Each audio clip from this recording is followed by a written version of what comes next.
ចាជំរាបសួរបងប្អូនទាំងអស់គ្នានេះគឺជាគំនូររបស់ខ្ញុំកាលពីខ្ញុំគូតាំងពីឆ្នាំ2024ចូល2025ហើយបងប្អូនទាំងអស់គ្នាហើយខ្ញុំគូនេះຕົកចោលយកឥ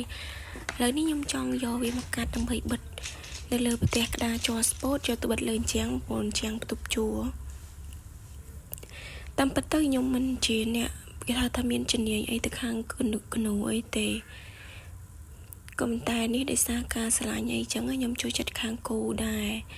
គ្រាន់តែការផាត់ពណ៌ខ្ញុំអត់សូវស្អាតខ្ញុំអាចគូបានតែពណ៌យើងអត់សូវចេះផាត់អីចឹងបងប្អូនអរគ្នា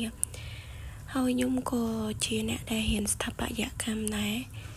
តែស្ថាបត្យកម្មក៏តាក់ទងនឹងការគូស្កេតអីផ្សេងដែរគ្រាន់តែមិនសូវប្រកែអីចឹងបងប្អូនអរគ្នានេះដោយសារអបសោកចង់គូអីចឹងទៅយើងវឹកហាត់ទៅអត់មានគ្រូព្រៀនអីទេខ្លះគេរៀនកន្លែងសូនរូបគូរូបគនូអីចឹងទៅគេចេះមើលពីរបៀបពលឺដេញទៅណាទៅណីចឹងតែខ្ញុំអត់ទេដោយសារខ្ញុំមើលតែយើងមើលតាមការផុសផ្សព្វផ្សាយតាម TikTok YouTube អីចឹងណាការផាត់ពណ៌ផាត់អីចេះតាមគេតិចចឹងបងប្អូនទាំងគ្នាឥ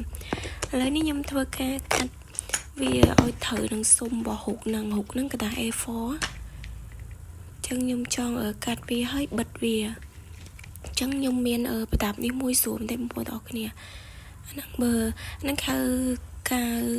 កៅទៀនចឹងយើងដាក់វាត្រូវក្តៅឬក៏មានតែគេដុតវាទៅវាលាយទៅយើងយកទៅចុចនៅលើផ្ទាំងរបស់យើងដើម្បីបិទជាមួយនឹងជាងព្រោះជាងបើបិទជាមួយអាហ្នឹងវាជាប់ជើងយើងប្រើដូចជានេះបងប្អូនស្កុតអីចឹងណាឥឡូវនេះខ្ញុំស្វែងចិត្តថាសម្រាប់ស្លឹកកដាស់ហ្នឹងវិញខ្ញុំធ្វើការយកតែខប់កឹបវិញสนุกយើងពេលចង់បកអញ្ចឹងខ្ញុំដាក់លើហ្នឹងមកខ្ញុំយកប្រដាប់ខប់កឹបមកកឹបជុំវិញហ្នឹងបើសិនជាយើងដាក់កាយឬក៏ជ័រទៀតនៅពេលដែលយើងចង់បករូបមកវិញអញ្ចឹងទៅវាអាចលវលហើយអញ្ចឹងតែបើនេះអត់អីទេនៅពេលនេះយើងគ្រាន់តែប្រលេះខប់ហ្នឹងចេញមកយើងដករូបយើងចេញបានបងប្អូនអរគ្នាចង់តែកបន្ទប់អីចឹងហើយមើលសភាពនៅក្នុងវីដេអូនេះបន្ទប់ខ្ញុំរៀងញ៉ៃទេបងប្អូនអរគ្នាដែលសិក្សានៅពេលដែលខ្ញុំគូអីម្ដងរៀបចំអីម្ដងវាញ៉ៃហើយបន្ទាប់មកបានរៀបចំវាសារឡើងវិញអញ្ចឹងហើយនៅមួយបន្ទប់ទួយដែរអញ្ចឹងប៉ុន្តែអាស្រ័យលើយើងរៀបចំអីដែរទេបន្ទប់ស្អាតដល់ហើយឥឡូវនេះហើយខ្ញុំចាប់ផ្ដើមធ្វើការយកវាទៅចុចជាមួយនឹងប្រទេសបាតខាងក្រោយណាបងប្អូនអរគ្នាចុចវាទៅដើម្បីបិទនេះយើងដាក់ឲ្យរៀងច្រើនបន្តិចមកចឹងដល់ពេលវាក្តៅចឹងមិនយើងច្រវាច់តិចកំភ្លើងចឹងយើងកាយវាមកវាចេញពេលវាក្តៅវាចេញទៀននឹងមកហើយខ្ញុំធ្វើការបាញ់វាជុំវិញហ្នឹងអត់ដាក់កតាយើងដាក់តាគៀនក៏បានដែរពូកតាអីស្មើសាច់ចឹងទៅវាអត់ប៉ោងទេឲ្យតែយើងដាក់គៀនច្រើនចឹងបងប្អូនចាបន្ទាប់ពីហើយខ្ញុំធ្វើការរៀបចំយកទៅបិទនៅលើជាងហ្នឹងដោយសារមើលទៅរៀងស្អាតដោយសារបន្ទប់ជួរដែលយើងជួរតពីគេអញ្ចឹងវាមានសភាពបែបហ្នឹងខ្ញុំអត់ដឹងត្រូវកែច្នៃមិនទេអ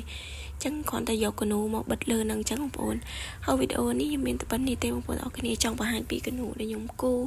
ហើយបិទដាក់តាំងក្នុងបន្ទប់អីអញ្ចឹងបងប្អូនអរគ្នាហើយគនូហ្នឹងគនូយូរដែរហើយនេះគឺជារូបភាពផ្សេងដូចជាស្លឹកដែលខ្ញុំបានគូខ្ញុំបិទចឹងបងប្អូនអរគ្នាហើយគនូមួយនេះខ្ញុំទៅតែគូទេតែអត់ទាន់ផាត់ទាន់អស់ណាបងប្អូនអរគ្នាមានប្រាសាទមានរូបនារីរបាំនិងដំរីអីចឹងបងប្អូនជំរាបលាបងប្អូនអរគ្នា